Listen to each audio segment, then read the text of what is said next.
ಎಲ್ಲರಿಗೂ ನಮಸ್ಕಾರ. Learn with Chetan YouTube ಚಾನಲ್ಗೆ ನಿಮ್ಮೆಲ್ಲರಿಗೂ ಆಧಾರದ ಸುಸ್ವಾಗತ.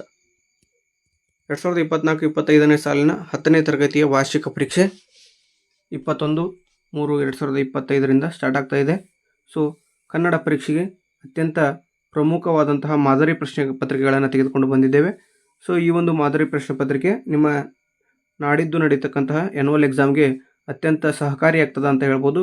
ಈ ಒಂದು ಪ್ರಶ್ನೆ ಪತ್ರಿಕೆ ಸಾಕಷ್ಟು ಪ್ರಶ್ನೆಗಳು ಕೂಡ ಬರುವ ಸಂಭವನೀಯತೆ ತುಂಬ ಹೆಚ್ಚಿದೆ. ಸೊ ಈ ಒಂದು ವಿಡಿಯೋವನ್ನು ಸಂಪೂರ್ಣವಾಗಿ ನೋಡಿ ಅಂತ ಹೇಳ್ತಾ, ಸೊ ಇನ್ನು ಯಾರು ನಮ್ಮ ಚಾನಲನ್ನು ಸಬ್ಸ್ಕ್ರೈಬ್ ಮಾಡ್ಕೊಂಡಿಲ್ವೋ ದಯವಿಟ್ಟು ಸಬ್ಸ್ಕ್ರೈಬ್ ಮಾಡ್ಕೊಳ್ಳಿ ಅಂತ ಹೇಳ್ತಾ ಬನ್ನಿ ವಿಡಿಯೋವನ್ನು ಸ್ಟಾರ್ಟ್ ಮಾಡೋಣ. ಸೊ ಮೊದಲ ಪ್ರಶ್ನೆ, ಪಂಡಿತ ಪದವು ಯಾವ ವ್ಯಾಕರಣಾಂಶಕ್ಕೆ ಸೇರಿದಂತೆ ಇದೆ? ಇದು ಅನ್ವರ್ಥನಾಮ ಆಗಿರ್ತದೆ. ಸವರ್ಣ ದೀರ್ಘ ಸಂಧಿಗೆ ಉದಾಹರಣೆ ಇದು ಅಂತ ಹೇಳಿದರೆ ಆಪ್ಷನ್ ಸಿ ಸುರಾಸುರ ಸರಿಯಾದ ಉತ್ತರ. ಮೂರನೇ ಪ್ರಶ್ನೆ, ಅಂಬೇಡ್ಕರ್ಗೆ ವೇಳೆ ಎಂದರೆ ಜ್ಞಾನಾರ್ಜನೆಯಾಗಿತ್ತು. ಈ ವಾಕ್ಯದಲ್ಲಿ ಗೆರೆ ಎಳೆದ ಪದದಲ್ಲಿರುವ ವಿಭಕ್ತಿ ಪ್ರತ್ಯಯ ಆಪ್ಷನ್ ಡಿ ಚತುರ್ಥಿ ಆಗಿರ್ತದೆ. ನಾಲ್ಕನೇ ಪ್ರಶ್ನೆ, ಅನೇಕ ಉಪವಾಕ್ಯಗಳು ಒಂದು ಪ್ರಧಾನ ವಾಕ್ಯಕ್ಕೆ ಅಧೀನವಾಗಿದ್ದಾಗ ಉಪವಾಕ್ಯಗಳು ಮುಗಿದಾಗಲೆಲ್ಲ ಬಳಸುವ ಲೇಖನ ಚಿಹ್ನೆ ಆಪ್ಷನ್ ಬಿ ಅರ್ಧವಿರಾಮ ಆಗಿರ್ತದೆ. ಮಾಡು ಪದದ ಸಂಭಾವನಾರ್ಥಕ ಪದ ಮಾಡಿಯಾಳು. ಆರನೇ ಪ್ರಶ್ನೆ, ಒಂದು ಪೂರ್ಣ ಕ್ರಿಯಾಪದದೊಂದಿಗೆ ಸ್ವತಂತ್ರವಾಗಿರುವ ವಾಕ್ಯ ಯಾವುದಪ್ಪ ಅಂದರೆ ಆಪ್ಷನ್ ಡಿ ಸಾಮಾನ್ಯ ವಾಕ್ಯ ಆಗಿರ್ತದೆ. ಇನ್ನು ಮೊದಲೆರಡು ಪದಗಳಿರುವ ಸಂಬಂಧಂತೆ ಮೂರನೇ ಪದಕ್ಕೆ ಸರಿ ಹೊಂದುವ ಸಂಬಂಧಿ ಪದವನ್ನು ಬರೆಯಿರಿ ಅಂತ ಕೇಳಿದಾನೆ. ಏಳನೇ ಪ್ರಶ್ನೆ, ಕಣ್ದೆರೆ ಕ್ರಿಯಾ ಸಮಾಸ ಆದರೆ ಸಪ್ತ ಸ್ವರಗಳು ಅನ್ನೋದು ದ್ವಿಗು ಸಮಾಸ ಆಗಿರ್ತದೆ. ಸ್ಥಾನ, ತಾಣ, ಕಾರ್ಯ, ಕಜ್ಜ, ಪಟಪಟನೆ ಅನುಕರಣವೇ ಆದರೆ ಕೆನೆ ಮೊಸರು ಅನ್ನೋದು ಜೋಡು ನುಡಿ ಆಗಿರ್ತದೆ. ಬರೆಯುವ ಕೃದಂತನಾಮ ಆಗಿದ್ರೆ ಬಳೆಗಾರ ಅನ್ನೋದು ತದ್ದಿತಾಂತ ನಾಮ ಆಗಿರ್ತದೆ. ಒಂದು ವಾಕ್ಯದ ಪ್ರಶ್ನೆಗಳು, ಕನ್ನಡಕ್ಕೆ ಪರ್ಷಿಯನ್ ಶಬ್ದಗಳು ಯಾವಾಗ ಬಂದವು? ಕನ್ನಡಕ್ಕೆ ಪರ್ಷಿಯನ್ ಶಬ್ದಗಳು ಮೊಹಮ್ಮದಿಯರ ಆಳ್ವಿಕೆಯ ಅವಧಿಯಲ್ಲಿ ಬಂದವು. ಹುಲಿಗೆ ಪರಮಾನಂದವಾಗಲು ಕಾರಣವೇನು? ಶಾನುಭೋಗರ ದುಂಡು ದುಂಡಾದ ಶರೀರವನ್ನು ನೋಡಿ ಹುಲಿಗೆ ಪರಮಾನಂದವಾಯಿತು. 13ನೇ ಪ್ರಶ್ನೆ, ಬ್ರಿಟಿಷ್ ಸರ್ಕಾರ ವಿಶ್ವೇಶ್ವರಯ್ಯ ಅವರಿಗೆ ಯಾವ ಪದವಿಯನ್ನು ನೀಡಿ ಗೌರವಿಸಿತು? ಬ್ರಿಟಿಷ್ ಸರ್ಕಾರ ವಿಶ್ವೇಶ್ವರಯ್ಯ ಅವರಿಗೆ ಸರ್ ಪದವಿಯನ್ನು ನೀಡಿ ಗೌರವಿಸಿತು. ಸೂರ್ಯಮಿತ್ರನು ತನಗೆ ಕಾಶ್ಯಪಿ ಎಂಬ ತಂಗಿ ಇಲ್ಲ ಎಂದು ಏಕೆ ಹೇಳುತ್ತಾನೆ? ಸೂರ್ಯಮಿತ್ರನು ಅಗ್ನಿಭೂತಿ ಮತ್ತು ವಾಯುಭೂತಿಯರು ತಂದಿದ್ದ ಪತ್ರವನ್ನು ಓದಿದ ನಂತರ ಇವರಿಗೆ ಸಲಿಗೆಯನ್ನು ಕೊಟ್ಟರೆ ಮೊದಲಿನಂತೆ ಸೊಕ್ಕಿನಿಂದ ಹಾಳಾಗುವರು ಎಂಬ ಕಾರಣದಿಂದ ಕಾಶ್ಯಪಿ ಎಂಬ ತಂಗಿ ಇಲ್ಲ ಎಂದು ಹೇಳಿದನು. 15ನೇ ಪ್ರಶ್ನೆ, ಹಕ್ಕಿಯ ಚುಂಚಗಳು ಎಲ್ಲಿಯವರೆಗೆ ಚಾಚಿವೆ? ಕಾಲದ ಸಂಕೇತವಾಗಿರುವ ಹಕ್ಕಿಯ ಚುಂಚುಗಳು ದಿಗ್ಮಂಡಲಗಳ ಅಂಚಿನ ಆಚೆಯವರೆಗೂ ಚಾಚಿವೆ. ಛಲವನ್ನೇ ಮೆರೆಯುವುದಾಗಿ ನಿರ್ಧರಿಸಿದವನು ಯಾರು? ಛಲವನ್ನೇ ಮೆರೆಯುವುದಾಗಿ ನಿರ್ಧರಿಸಿದವನು ದುರ್ಯೋಧನ.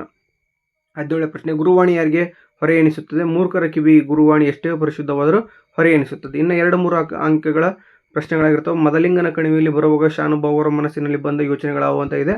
ಸೊ ಇದು ಶಾನುಭಾವರ ಇರಸಲಿಗಾಗಿ ಚಿಕ್ಕನಾಯಕನಹಳ್ಳಿಗೆ ಹೋಗಿ ಖಜಾನೆಗೆ ಹಣವನ್ನು ಕಟ್ಟಿ ವಾಪಸ್ಸು ಹಳ್ಳಿಗೆ ಹೊರಡುವ ಹೊತ್ತಿಗೆ ಸಂಜೆ 6 ಗಂಟೆಯಾಗಿತ್ತು. ಅವರು ತಮ್ಮ ಹಳ್ಳಿಯನ್ನು ತಲುಪಬೇಕಾದರೆ ಮದಲಿಂಗನ ಕಣಿವೆಯನ್ನು ದಾಟಿ ಹೋಗಬೇಕಾಗಿತ್ತು. ಮದಲಿಂಗನ ಕಣಿವೆ ಕಾಡು ದಾರಿ, ಆದ್ದರಿಂದ ಸ್ವಲ್ಪ ದೊಡ್ಡ ಹೆಜ್ಜೆ ಹಾಕಿದರೆ ಊಟದ ಹೊತ್ತಿಗೆ ಊರು ಸೇರಿಕೊಳ್ಳಬಹುದು ಎಂದು ಯೋಚಿಸಿದರು. ಹಾಗೂ ಬೇಗ ತಮ್ಮ ಹಳ್ಳಿಯ ಕಡೆಗೆ ನಡೆದರು. ಆದರೂ ಅವರು ಮದಲಿಂಗನ ಕಣಿವೆಗೆ ಬರುವ ವೇಳೆಗೆ ಆಗಲೇ ರಾತ್ರಿಯಾಗಿತ್ತು. ಹಸಿವಿನ ಜೊತೆಗೆ ಭಯವೂ ಸೇರಿ ಅವರ ಕಾಲು ಮತ್ತಷ್ಟು ಚುರುಕಾಯಿತು. 19ನೇ ಪ್ರಶ್ನೆ, ನಾಲ್ವಡಿ ಕೃಷ್ಣರಾಜ ಒಡೆಯರ ಕಾಲದಲ್ಲಿ ಯಾವ ಕ್ಷೇತ್ರಗಳು ಸ್ವಯಂ ಆಡಳಿತ ಕ್ಷೇತ್ರಗಳಾದವು? ಇದರಲ್ಲಿ ಯಾವುದಪ್ಪ ಅಂದರೆ 1 ಗ್ರಾಮ ನಿರ್ಮಲೀಕರಣ, ವೈದ್ಯ ಸಹಾಯ, ವಿದ್ಯಾ ಪ್ರಚಾರ, ನೀರಿನ ಸೌಕರ್ಯ, ಪ್ರಯಾಣ ಸೌಲಭ್ಯ ಮುಂತಾದ ಕ್ಷೇತ್ರಗಳು ಸ್ವಯಂ ಆಡಳಿತ ಕ್ಷೇತ್ರಗಳಾದವು. ವಚನಕಾರರ ದೃಷ್ಟಿಯಲ್ಲಿ ಅರಿವು ಎಂದರೆ ಏನು? ವಿವರಿಸಿ. ಅರಿವು ಎಂದರೆ ಜೀವನದಲ್ಲಿ ನುಡಿದಂತೆ ನಡೆಯುವುದು. ನುಡಿ ಬೇರೆ ನಡೆ ಬೇರೆ ಆಗಬಾರದು. ವಚನಕಾರರ ದೃಷ್ಟಿಯಲ್ಲಿ ಅರಿವು ಎಂದರೆ ತನ್ನಷ್ಟಕ್ಕೆ ತಾನು ಇರುವ ಕೇವಲ ತಿಳುವಳಿಕೆ, ಜ್ಞಾನ ಮಾತ್ರ ಅಲ್ಲ, ಅದು ಕ್ರಿಯೆಯ ಅನುಭವದಿಂದ ಒಡಮೂಡುವುದು. ಅದು ಕೇಳಿ ತಿಳಿದಿದ್ದಲ್ಲ, ಕ್ರಿಯೆಯಲ್ಲಿ ಮೂಡಿದ ತಿಳುವಳಿಕೆ. ಅದು ತರ್ಕವಲ್ಲ, ನಡೆಯಿಂದ ನುಡಿ ಹುಟ್ಟಿದರೆ ಅದು ಅರಿವು. ಇನ್ನು ಸೂರ್ಯಮಿತ್ರರು ಮಾವನೆಂದು ತಿಳಿದಾಗ ವಾಯುಭೂತಿಯ ಪ್ರತಿಕ್ರಿಯೆ ಹೇಗಿತ್ತು? ಸೂರ್ಯಮಿತ್ರನು ಮಾವನೆಂದು ತಿಳಿದಾಗ ವಾಯುಭೂತಿಯು ಮಾವನಾದ ಸೂರ್ಯಮಿತ್ರನು ಮಾಡಿದುದೆಲ್ಲವೂ ಅಪಕಾರ ಎಂದು ತಿಳಿದು ನಮ್ಮ ಮಾವನು ಭಿಕ್ಷೆಯನ್ನು ಬೇಡಿ ತಂದ ಅನ್ನಕ್ಕೆ ಸ್ವಲ್ಪ ಎಣ್ಣೆಯನ್ನಾಗಲಿ ಅಂಬಲಿಗೆ ಉಪ್ಪನ್ನಾಗಲಿ ಬಡಿಸಲಿಲ್ಲ. ನಮಗೆ ಸ್ನಾನವನ್ನು ಮಾಡಿಸಲಿಲ್ಲ. ಕೆರೆಗೆ ಹೋಗಿ ಸ್ನಾನ ಮಾಡುವಾಗ ತಲೆಗೆ ಹಾಕಿಕೊಳ್ಳಲು ಎಣ್ಣೆಯನ್ನು ಕೊಡಲಿಲ್ಲ. ತಾನು ಮಾತ್ರ ದಿವ್ಯವಾದ ಆಹಾರಗಳನ್ನು ಪ್ರತಿದಿನವೂ ನೆಂಟರು ಆಳುಗಳ ಜೊತೆ ಊಟ ಮಾಡುತ್ತಿದ್ದನು. ಹಬ್ಬದ ದಿನವಾದರೂ ನಮಗೆ ಹಬ್ಬದ ಊಟ ಕೊಡಲಿಲ್ಲ. ಇವನು ಪಂಚ ಮಹಾಪಾತಕನು. ನಮ್ಮನ್ನು 7-8 ವರ್ಷಗಳವರೆಗೆ ಹಗೆಗಳಂತೆ ದಂಡಿಸಿದನು ಎಂದು ಮನದಲ್ಲಿ ಪ್ರತಿಕ್ರಿಯೆಯನ್ನು ವ್ಯಕ್ತಪಡಿಸಿದನು. 22ನೇ ಪ್ರಶ್ನೆ, ಹೊಸಗಾಲದ ಹಸುಮಕ್ಕಳನ್ನು ಹಕ್ಕಿ ಹೇಗೆ ಹರಿಸಿದೆ? ಕಾಲದ ಸಂಕೇತವಾಗಿರುವ ಹಕ್ಕಿ ಯುಗಗಳ ಆಗುಹೋಗುಗಳನ್ನು ಹಿಂದಕ್ಕೆ ತಳ್ಳುತ್ತಾ ಹೊಸ ಮನ್ವಂತರವನ್ನು ಪರಿವರ್ತನೆಗೆ ಪ್ರಗತಿಗೆ ಕಾರಣವಾಗಿದೆ. ಕಾಲದ ಸಂಕೇತವಾಗಿರುವ ಹಕ್ಕಿಯು ತನ್ನ ಹಗಲು ರಾತ್ರಿಗಳೆಂಬ ರೆಕ್ಕೆಗಳನ್ನು ಬೀಸುವ ಮೂಲಕ ಭೂಮಂಡಲದ ಜೀವಿಗಳಿಗೆ ಚೈತನ್ಯ ನೀಡಿ ಹೊಸಗಾಲದ ಹಸುಮಕ್ಕಳನ್ನು ಹರಿಸಿ ಉತ್ತಮ ಭವಿಷ್ಯಕ್ಕಾಗಿ ಶುಭ ಹಾರೈಸುತ್ತದೆ ಎಂದು ಕವಿಗಳು ವರ್ಣಿಸುತ್ತಾರೆ. ಓಕೆ, ಇನ್ನು ಹಲಗಲಿ ಬೇಡರು ಒಂದು ಕಾನ್ಸೆಪ್ಟು ದಂಗೆ ಏಳಲು ಕಾರಣವೇನಂತ ಇದೆ. ಕ್ರಿಸ್ತಶಕ 1857ರ ಪ್ರಥಮ ಸ್ವಾತಂತ್ರ್ಯ ಸಂಗ್ರಾಮದ ನಂತರ ಬ್ರಿಟಿಷ್ ಸರ್ಕಾರದ ಅನುಮತಿ ಇಲ್ಲದೆ ಭಾರತೀಯರು ಶಸ್ತ್ರಾಸ್ತ್ರಗಳನ್ನು ಹೊಂದುವಂತಿಲ್ಲ ಮತ್ತು ತಮ್ಮಲ್ಲಿರುವ ಆಯುಧಗಳನ್ನು ಸರ್ಕಾರಕ್ಕೆ ಒಪ್ಪಿಸಬೇಕು ಎಂಬ ಆದೇಶವನ್ನು ನೀಡಿತು. ಈ ಆದೇಶವನ್ನು ವಿರೋಧಿಸಿ ಹಲಗಲಿಯ ಬೇಡರಾದ ಪೂಜೇರಿ ಹನುಮ, ಬ್ಯಾಡರ ಬಾಲ, ಭೀಮ, ಜಡಗ್ರಾಮ ಮೊದಲಾದ ವೀರರು ತಮ್ಮಲ್ಲಿರುವ ಆಯುಧಗಳನ್ನು ಕೊಡಲು ಒಪ್ಪದಿದ್ದಂಗೆ ಎದ್ದರು. ಏಕೆಂದರೆ ಬೇಡರ ಬದುಕಿಗೆ ಆಯುಧಗಳು ಅಗತ್ಯ, ಆಯುಧಗಳಿಲ್ಲದ ಜೀವನ ಸತ್ತಂತೆ ಎನ್ನುವುದು ಅವರ ಅಭಿಪ್ರಾಯವಾಗಿತ್ತು. ಇದು ಹಲಗಲಿ ಬೇಡರು ದಂಗೆ ಏಳಲು ಕಾರಣ. ವಸಂತ ಮುಖ ತೋರಲಿಲ್ಲ ಕವನದಲ್ಲಿ ಪ್ರಕೃತಿಯ ಸಂಭ್ರಮ ಹೇಗೆ ವ್ಯಕ್ತವಾಗಿದೆ. ಋತುಗಳ ರಾಜನಾದ ವಸಂತನ ಆಗಮನದ ಸಮಯದಲ್ಲಿ ಪುಟ್ಟಿಯ ಒಡೆಯನ ಮನೆಯ ಅಂಗಳದಲ್ಲಿ ಮಾವಿನ ಮರಗಳು ಹಸಿರಾದ ಎಲೆಗಳು ಮತ್ತು ಹಣ್ಣುಗಳಿಂದ ಮೈದುಂಬಿ ನಿಂತಿವೆ. ಆಕಾಶದಲ್ಲಿ ಹಕ್ಕಿಗಳು ರೆಕ್ಕೆಗಳನ್ನು ಬಿಚ್ಚಿ ಹಾರುತ್ತಿವೆ. ಮಾವಿನ ಚಿಗುರನ್ನು ತಿಂದು ಕೋಗಿಲೆಗಳು ಮನದುಂಬಿ ಹಾಡುತ್ತಿವೆ. ಕಡಲು ಉಕ್ಕಿ ಹರಿಯುತ್ತಿದೆ. ಇಳೆಯು ವಸಂತನ ಆಗಮನದ ಸಂತಸದಲ್ಲಿ ಮುಳುಗಿ ಸಂಭ್ರಮಿಸುತ್ತಿದೆ. ಮಲ್ಲಿಗೆಯ ಹೂಗಳು ಅರಳಿ ಮುಗುಳು ನಗೆ ಬೀರುತ್ತಿವೆ. ಮನೆಯ ಮುಂದಿನ ಹೊಳೆಯುವ ರಂಗೋಲಿಯಲ್ಲಿ ಬಾಲರವಿಯು ಥಳಥಳಿಸುತ್ತಿದ್ದಾನೆ. ಹೀಗೆ ವಸಂತ ಮುಖ ತೋರಲ ಕವನ ಪ್ರಕೃತಿ ಸಂಭ್ರಮ ವ್ಯಕ್ತವಾಗಿದೆ. ಇನ್ನು 25ನೇ ಪ್ರಶ್ನೆ, ಬಾಲಕ ಭಗತ್ ಸಿಂಗ್ನ ತಾಯಿಯ ಕಣ್ಣುಗಳಿಂದ ನೀರು ಧಾರಾಕಾರವಾಗಿ ಹರಿಯಲು ಕಾರಣವೇನು? ಎಲ್ಲ ಮಕ್ಕಳು ಸಂಜೆ ಶಾಲೆಯಿಂದ ಮನೆಗೆ ಬಂದರು. 12 ವರ್ಷದ ಬಾಲಕ ಭಗತ್ ಸಿಂಗ್ ಮಾತ್ರ ಮನೆಗೆ ಬಂದಿರಲಿಲ್ಲ. ಅವನ ತಂದೆ ತಾಯಿಯರಿಗೆ ಕುಟುಂಬದ ಇತರ ಸದಸ್ಯರಿಗೆ ಬಹಳ ಆತಂಕವಾಯಿತು. ಸಂಜೆ ತಡವಾಗಿ ಬಾಲಕ ಬಂದ ಮನೆಯೊಳಗೆ ಕಾಲಿಟ್ಟನು. ಅವನ ತಂಗಿ ವಿರಾಜಿ ಬಂದ ಎಂದು ಕೂಗಿಕೊಂಡಳು. ಅವನ ತಾಯಿ ಬಾಲಕ ಭಗತ್ ಸಿಂಗನ್ನು ಬಿಗಿಯಾಗಿ ಎಪ್ಪಿದಳು. ಬಾಲಕ ಭಗತ್ ಸಿಂಗನು ಶಾಲೆಯಿಂದ ತಡವಾಗಿ ಮನೆಗೆ ಬಂದ ಕಾರಣದಿಂದ ಅವನ ತಾಯಿಯ ಕಣ್ಣುಗಳಿಂದ ನೀರು ಧಾರಾಕಾರವಾಗಿ ಹರಿತದ. 26ನೇ ಪ್ರಶ್ನೆ, ಜ್ಞಾನಿ ಅಜ್ಞಾನಿಗಳ ಸಂಘದ ಬಗೆಗಿನ ಅಕ್ಕ ಮಹಾದೇವಿಯ ಅಭಿಪ್ರಾಯವನ್ನು ವಿವರಿಸಿ. ಜ್ಞಾನಿಗಳೊಡನೆ ಮಾಡಿದ ಸಂಘ ಮೊಸರನ್ನು ಕಡೆದು ಬೆಣ್ಣೆಯನ್ನು ಪಡೆದಂತೆ ಪ್ರಯೋಜನಕಾರಿಯಾಗುತ್ತದೆ.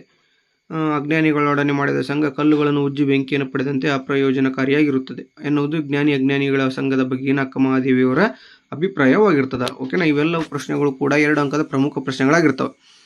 ಇನ್ನು ಪೈಗಳ ತಮ್ಮನ ನೂಲು ಮದುವೆಗೆ ಸಿದ್ಧತೆ ಹೇಗೆ ನಡೆಯುತ್ತಿತ್ತು? ಗೋವಿಂದ ಪೈಗಳ ಮನೆಯಲ್ಲಿ ಜಯ ಸಂವತ್ಸರದ ಮಾಘ ಮಾಸದ ಕೊನೆಯ ವಾರದಲ್ಲಿ ಅವರ ತಮ್ಮನ ನೂಲು ಮದುವೆಯ ಕಾರ್ಯಕ್ರಮವಿತ್ತು. ಅದಕ್ಕಾಗಿ ಅವರ ಮನೆಯ ಅಂಗಳದಲ್ಲಿ ಚಪ್ಪರ ಹಾಕುತ್ತಿದ್ದರು. ಆ ಚಪ್ಪರದ ಒಂದು ಕಡೆಯಲ್ಲಿ ಲಡ್ಡುಗೆಗಳನ್ನು ಕಟ್ಟುತ್ತಿದ್ದರು, ಮತ್ತೊಂದು ಕಡೆ ಮಂಡಿಗೆಗಳನ್ನು ಮಡಚುತ್ತಿದ್ದರು, ಬೇರೊಂದು ಕಡೆ ಸೇವಿಗೆಯನ್ನು ಒತ್ತುತ್ತಿದ್ದರು. ಹೀಗೆ ಸಿದ್ಧತೆಗಳನ್ನು ಮಾಡಿಕೊಳ್ಳುತ್ತಿದ್ದರು. ಇನ್ನು ಕವಿ ಕೃತಿ ಸ್ಥಳ ಪರಿಚಯ ಇದ್ರ ಬಗ್ಗೆ ಕೇಳಿದಾನೆ. ಸೊ ವಿಕ್ರು ಗೋಕಾಕ್ ಅವ್ರದ್ದು ನೀವು ಎಲ್ಲರೂ ಓದಿರ್ತೀರಿ, ಪ್ರಾಕ್ಟೀಸ್ ಮಾಡಿರ್ತೀರಿ ಅಂತ ಅನ್ಕೋತೀನಿ. ಇನ್ನು ರನ್ನ ಕವಿಯ ಬಗ್ಗೆನೂ ಕೂಡ ಕೇಳಿದಾನೆ. ಸೊ ಇವನ್ನ ಎರಡನ್ನು ನೀವು ಅತ್ಯಂತ ಹೆಚ್ಚಿನ ಪ್ರಮಾಣದಲ್ಲಿ ಓದ್ಕೊಂಡು ಆ್ಯನ್ಯುವಲ್ ಎಕ್ಸಾಮ್ಗೆ ತಯಾರಿಯನ್ನು ನಡೆಸ್ರಿ. ಇನ್ನು ನೆಕ್ಸ್ಟು ಪ್ರಸ್ತಾರ ಹಾಕಿ ಗಣ ವಿಂಗಡಣೆ ಮಾಡಿ ಛಂದಸ್ಸನ್ನು ಹೆಸರಿಸುವುದು. ಸೊ ಇದು ಚಂಪಕ ಮಾಲಾವೃತ್ತವಾಗಿರ್ತದೆ. ನಜಭಜ ಜಂಜರಂ ಬಗೆಗೊಳ್ಳುತ್ತೀರಿ ಚಂಪಕ ಮಾಲಾವೃತ್ತ ಎನ್ನುವುದನ್ನು ನೀವು ಸೂತ್ರವನ್ನು ನೆನಪಿಟ್ಟುಕೊಳ್ಬೇಕಾಗ್ತದೆ. ಇನ್ನು ಅಲಂಕಾರವನ್ನು ಕೊಟ್ಟಿದ್ದಾನೆ. ಸೊ ಇದು ಯಾವಪ್ಪ ಅಲಂಕಾರ ಅಂದರೆ ನೋಡಿ, ವಸಂತ ಮಾಸದಲ್ಲಿ ಹೂ ಬಿಟ್ಟ ಮರಗಿಡಗಳು ಮಧು ಒಣಗಿತ್ತಿ ಅಂತೆ ಅಂತ ಕಾನ್ಸೆಪ್ಟ್ ಬಂತು, ಅಂತೆ ಅಂತ ಒಂದು ಪದ ಬಂತು ಅಂದರೆ ನಿಮ್ಗೆ ತಲೆಯಲ್ಲಿ ಇಟ್ಕೋಬೇಕಾಗ್ತದೆ, ಉಪಮಾ ಅಲಂಕಾರ ಆಗಿರ್ತದೆ. ಓಕೆನಾ. ಈಸಿಯಾಗಿ ನೀವು ಏನು ಮಾಡ್ಬೋದು, ಅದನ್ನ ಕಂಡುಹಿಡಿಬಹುದು. ಓಕೆ. ನೆಕ್ಸ್ಟು ಗಾದೆಗಳನ್ನು ವಿಸ್ತರಿಸೋದು. ಕುಂಬಾರನಿಗೆ ವರ್ಷ, ದೊಣ್ಣೆಗೆ ನಿಮಿಷ. ಸೊ ಗಾದೆಗಳು ಅತ್ಯಂತ ಪ್ರಮುಖವಾಗಿರ್ತವೆ. ಇವು ಕೇವಲ ನಿಮಗೆ ಅತ್ಯಂತ ಕಡಿಮೆ ಸಮಯದಲ್ಲಿ ಹೆಚ್ಚು ಅಂಕಗಳನ್ನು ಕೊಡ್ತಕ್ಕಂತಹ ಪ್ರಶ್ನೆಗಳಾಗಿರ್ತವೆ. 3 ಅಂಕಗಳನ್ನು ಇವೇನು ಗಾದೆಗಳು ಕೊಡ್ತಾವೆ. ಇನ್ನು ನೆಕ್ಸ್ಟು ಸಂದರ್ಭ ಸ್ವಾರಸ್ಯ. ತಕ್ಕುದೇ ಬೆರಸಲ್ಕೆ ಗುರುತಮಮಂ ತೈಲಮಮಂ ಅನ್ನೋ ಒಂದು ಪ್ರಶ್ನೆ ಇದೆ. ಸೊ ಕನ್ನಡ ಸಂಸ್ಕೃತಿ ಎಂಬ ಸಂಕಲನದಿಂದ ನಮ್ಮ ಭಾಷೆ ಗದ್ಯ ಪದದಿಂದ ಆರಿಸಿಕೊಳ್ಳಲಾಗಿರ್ತದೆ ಇದನ್ನ. ಓಕೆನಾ. ಇನ್ನು ನಿನಗೊಂದು ಗುಡಿ ಮನೆ ಕಟ್ತಾ ಇದ್ದೇವೆ, ಇದನ್ನು ಎದೆಗೆ ಬಿದ್ದ ಅಕ್ಷರ ಎಂಬ ಕೃತಿಯಿಂದ ಆಯ್ದ ಎದೆಗೆ ಬಿದ್ದ ಅಕ್ಷರ ಎಂಬ ಗದ್ಯ ಪದದಿಂದ ಏನು ಮಾಡಲಾಗಿದೆ, ಆರಿಸಲಾಗಿದೆ. ಇದನ್ನು ಆನ್ಸರ್ನ ನೋಡ್ತಾ ಹೋಗಿ. ಇನ್ನು ರೇಡಿಯೋ ಸಮನಾಗಿ ಕಾರ್ಯನಿರ್ವಹಿಸುತ್ತಿಲ್ಲ, ಇದು ಸಾಗರ ಅಬೂಬಕರ್ ಅವರು ರಚಿಸಿರುವ ಚಪ್ಪಲಿಗಳು ಕಥಾ ಸಂಕಲನದಿಂದ ಯುದ್ಧ ಎಂಬ ಗದ್ಯ ಪದದಿಂದ ಆರಿಸಲಾಗಿದೆ. ನೆಕ್ಸ್ಟ್ ವಸಂತವಾಗುತ್ತಾ ಮುಟ್ಟೋಣ, ಇದನ್ನು GS ಶಿವರುದ್ರಪ್ಪನವರು ರಚಿಸಿರುವ ಎದೆ ತುಂಬಿ ಹಾಡಿದನು ಕವನ ಸಂಕಲನದಿಂದ ಆಯ್ದ ಸಂಕಲ್ಪ ಗೀತೆ ಎಂಬ ಕವಿತೆಯಿಂದ ಆರಿಸಲಾಗಿದೆ. ವಿಲಾಯಿತಿಯಿಂದ ಹುಕುಮ ಕಳಿಸಿತು ಕುಂಪಣಿ ಸರಕಾರ, ಇದನ್ನು ಕನ್ನಡ ಜನಪದ ಗೀತೆಗಳು ಡಾಕ್ಟರ್ BS ಗದ್ದಿಗೆಮಠ ಅವರು ಸಂಪಾದಿಸುತ್ತಾರೆ. ಇದರಲ್ಲಿ ಹಲಗಲಿಯ ಬೇಡ್ರ ಎಂಬ ಲಾವಣಿಯಿಂದ ಇದನ್ನ ಆರಿಸಲಾಗಿದೆ. ಈಗಳೊಂದ ದಡಕೆ ಯುಮಿಲ್ಲ ಕೈಯೋಳ್, ಇದನ್ನು ಆದಿಕವಿ ಮಹಾಪಂಪ ಅವರು ರಚಿಸುತ್ತಿರತಕ್ಕಂತಹ ವಿಕ್ರಮಾರ್ಜುನ ವಿಜಯಂ ಮಹಾಕಾವ್ಯದ ದ್ವಿತೀಯಾಶ್ವಾಸದಿಂದ ಆಯ್ದ ಕೆಮ್ಮನೆ ಮೀಸೆ ಒತ್ತನೆ ಎಂಬ ಪದ್ಯಭಾಗದಿಂದ ಆಯ್ದುಕೊಳ್ಳಲಾಗಿರ್ತದೆ. ಇನ್ನು ಪದ್ಯಭಾಗವನ್ನು ಪೂರ್ಣಗೊಳಿಸಿ ನೀವು 2 ಪದ್ಯಗಳನ್ನು ನೀವು ಬರಿಬೇಕಾಗ್ತದೆ. 2ರಲ್ಲಿ ಯಾವುದಾದ್ರೂ ಒಂದನ್ನು ನೀವೇನು ಮಾಡಬೇಕಾಗ್ತದೆ, ಪದ್ಯವನ್ನು ಪೂರ್ಣಗೊಳಿಸಬೇಕಾಗ್ತದೆ. ಇನ್ನು ಪದ್ಯವನ್ನು ಕೊಟ್ಟಿರ್ತಾನೆ, ಅದನ್ನು ನೀವು ಏನು ಮಾಡಬೇಕಾಗ್ತದೆ, ಅದರಲ್ಲಿ ಅದನ್ನು ನೀಟಾಗಿ ಓದ್ಕೊಂಡು ಅದನ್ನು ಅರ್ಥಗರ್ಭಿತವಾಗಿ ವಿವರಣೆಯನ್ನು ಮಾಡಬೇಕಾಗ್ತದೆ. 4 ಅಂಕದ ಪ್ರಶ್ನೆ ಆಗಿರ್ತದೆ. ಇನ್ನು 4 ಅಂಕದ ಒಟ್ಟು ಟೋಟಲ್ ಆಗಿ 2 ಪ್ರಶ್ನೆಗಳಿರ್ತವೆ. ಒಟ್ಟು 8 ಪ್ರಶ್ನೆಗಳಿರ್ತವೆ. 4-5 ವಾಕ್ಯಗಳಲ್ಲಿ ಅಥವಾ 8-10 ವಾಕ್ಯಗಳಲ್ಲಿ ಉತ್ತರಿಸಿ ಪ್ರಶ್ನೆ. ಇವು ಸಮಗ್ರವಾಗಿ ಉತ್ತರವನ್ನು ಬಯಸ್ತಕ್ಕಂಥ ಪ್ರಶ್ನೆಗಳಾಗಿರ್ತವೆ. ನೀವು ಕನಿಷ್ಠ ಅಂದರೂ 3/4 ಪೇಜ್ ಅಂತೂ ಬರೀಲೇಬೇಕಾಗ್ತದೆ. ಸ್ವಲ್ಪ ಹೆಚ್ಚಿನ ಸಮಯವನ್ನು ತೆಗೆದುಕೊಳ್ತಕ್ಕಂಥದ್ದು ಪ್ರಶ್ನೆಗಳು, ಹಾಗೆ ಹೆಚ್ಚಿನ ಅಂಕಗಳನ್ನು ಕೂಡ ಇವುಗಳು ನೀಡ್ತವೆ. ಓಕೆನಾ. ಇನ್ನು ನೆಕ್ಸ್ಟು ನೋಡೋದಾದರೆ ಗದ್ಯವನ್ನು ಕೊಟ್ಟಿರ್ತಾನೆ. ಆ ಗದ್ಯವನ್ನು ಓದ್ಕೊಂಡು ಅದರಲ್ಲಿ ಕೇಳಿರ್ತಕ್ಕಂಥ ಪ್ರಶ್ನೆಗಳಿಗೆ ಉತ್ತರವನ್ನು ನೀಡ್ತಕ್ಕಂಥ ಕಾನ್ಸೆಪ್ಟು ಅತ್ಯಂತ ಸುಲಭವಾಗಿರ್ತದೆ. ನೀವು ಈಸಿಯಾಗಿ ನೀವು ಇಲ್ಲಿ 4 ಅಂಕಗಳನ್ನು ಪಡೆಯಬಹುದು. ಇನ್ನು ಪತ್ರಲೇಖನ, ನೀವು ಸಾಕಷ್ಟು ಬಾರಿ ಪತ್ರಲೇಖನವನ್ನು ಶಾಲಾ ಹಂತದಲ್ಲಿ ಕಲಿತಿರ್ತೀರಿ. ಸೊ ಆ್ಯನ್ಯುವಲ್ ಎಕ್ಸಾಮ್ನಲ್ಲಿ ಕೂಡ ಒಂದು ವೈಯಕ್ತಿಕ ಪತ್ರ ಬರ್ತದೆ, ಇನ್ನೊಂದು ಆಡಳಿತಾತ್ಮಕ ಪತ್ರ ಬರ್ತದೆ. ಸೊ ಇವು ಎರಡರಲ್ಲಿ ಯಾವುದಾದ್ರೂ ಒಂದನ್ನು ನೀವು ಏನು ಮಾಡ್ಬೋದು, ಬರಿಬೋದು. ಓಕೆನಾ. ಇನ್ನು ವೈಯಕ್ತಿಕ ಪತ್ರವನ್ನು ಬರೆದ್ರೆ ಒಳ್ಳೆಯದು ಅಂತ ನಮ್ಮ ಒಂದು ಅಭಿಪ್ರಾಯ ಆಗಿರ್ತದೆ. ಸೊ ನಿಮ್ಗೆ ಯಾವುದು ಕನ್ವೀನಿಯೆಂಟ್ ಇರ್ತದೆ, ಅಂದರೆ ಯಾವುದು ನಿಮಗೆ ಹೆಚ್ಚು ಪರ್ಫೆಕ್ಟ್ ಇರ್ತೀರೋ ಆ ಒಂದು ಪತ್ರವನ್ನೇ ಬರೀರಿ ಅಂತ ಹೇಳ್ತಾ, ಮುಂದಿನದಾಗಿ ಪ್ರಬಂಧಗಳು ಕಂಡು ಬರ್ತವೆ. ಸೊ ಪ್ರಬಂಧಗಳು ಸಾಕಷ್ಟು ನೀವು ಪ್ರಯತ್ನವನ್ನು ಮಾಡಿರ್ತೀರಿ ಪ್ರಬಂಧವನ್ನು ಬರೀಲಿಕ್ಕೆ, ಹಾಗೆ ಹೆಚ್ಚಿನ ಅಂಕಗಳು ಕೂಡ ಈ ಒಂದು ಪ್ರಬಂಧದಲ್ಲಿ ಬರ್ತವೆ. ಯಾಕಪ್ಪ ಅಂದರೆ ಒಟ್ಟು ಟೋಟಲ್ ಆಗಿ 5 ಅಂಕಗಳಿಗೆ ಈ ಒಂದು ಪ್ರಬಂಧ ಇರ್ತದೆ.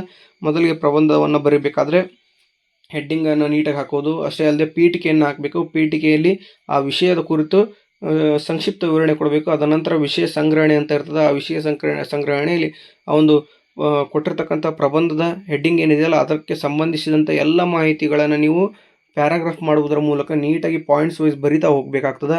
ಅದೇ ಲಾಸ್ಟಿಗೆ ಕೊನೆಗೆ ನೀವು ಈ ಎಲ್ಲ ಅಂಶವನ್ನು ಕುರಿತಂತೆ ಒಂದು ಚಿಕ್ಕ ಪದಗಳಲ್ಲಿ, ಅಂದರೆ ಸ್ವಲ್ಪ ಕೆಲವು ಸಾಲುಗಳಲ್ಲಿ ಅರ್ಥಗರ್ಭಿತವಾಗಿ ನೀವು ಏನು ಮಾಡಬೇಕಾಗ್ತದೆ, ಉಪಸಂಹಾರವನ್ನು ಬರೆಯೋದ್ರ ಮೂಲಕ ಹೆಚ್ಚಿನ ಅಂಕಗಳನ್ನು ನೀವು ಏನು ಮಾಡ್ಬೋದು, ಈ ಒಂದು ಪ್ರಬಂಧ ರಚನೆಯಲ್ಲಿ ಹೆಚ್ಚಿನ ಅಂಕಗಳನ್ನು ಪಡಿಬಹುದು. ಓಕೆನಾ. ಈ ಎಲ್ಲ ಪ್ರಶ್ನೆಗಳು ಕೂಡ ಏನಾಗ್ತದೆ, ಮಾದರಿ ಪ್ರಶ್ನೆ ಪತ್ರಿಕೆ ಆಗಿರೋದ್ರಿಂದ ಇದರಲ್ಲಿನ ಸಾಕಷ್ಟು ಪ್ರಶ್ನೆಗಳು ಆ್ಯನ್ಯುವಲ್ ಎಕ್ಸಾಮ್ನಲ್ಲಿ ಬರುವ ಸಂಭವನೀಯತೆ ಹೆಚ್ಚು ಇರ್ತದೆ. ಸೊ ಹಾಗಾಗಿ ನೀವು ಈ ವಿಡಿಯೋವನ್ನು ಪೂರ್ತಿ ನೋಡಿ. ಅಷ್ಟೇ ಅಲ್ಲದೆ ಈ ವಿಡಿಯೋದಲ್ಲಿರ್ತಕ್ಕಂಥ ಎಲ್ಲ ಪ್ರಶ್ನೋತ್ತರಗಳನ್ನು ಒಂದು ಬಿಟ್ಟು 4 ಸಲ ಓದ್ಕೊಳ್ಳಿ ಅಂತ ಹೇಳ್ತಾ, ಸೊ ಈ ಒಂದು ವಿಡಿಯೋ ನಿಮಗೆ ಇಷ್ಟವಾಗಿದ್ದರೆ ದಯವಿಟ್ಟು ಲೈಕ್ ಮಾಡಿ, ಶೇರ್ ಮಾಡಿ, ಕಮೆಂಟ್ ಮಾಡಿ, ಹಾಗೆ ಸಬ್ಸ್ಕ್ರೈಬ್ ಮಾಡೋದನ್ನು ಮರಿಬೇಡಿ ಅಂತ ಹೇಳ್ತಾ ಈ ವಿಡಿಯೋವನ್ನು ಇಲ್ಲಿಗೆ ಮುಕ್ತಾಯಗೊಳಿಸಲು ಇಚ್ಛಿಸುತ್ತೇನೆ. Thank you so much.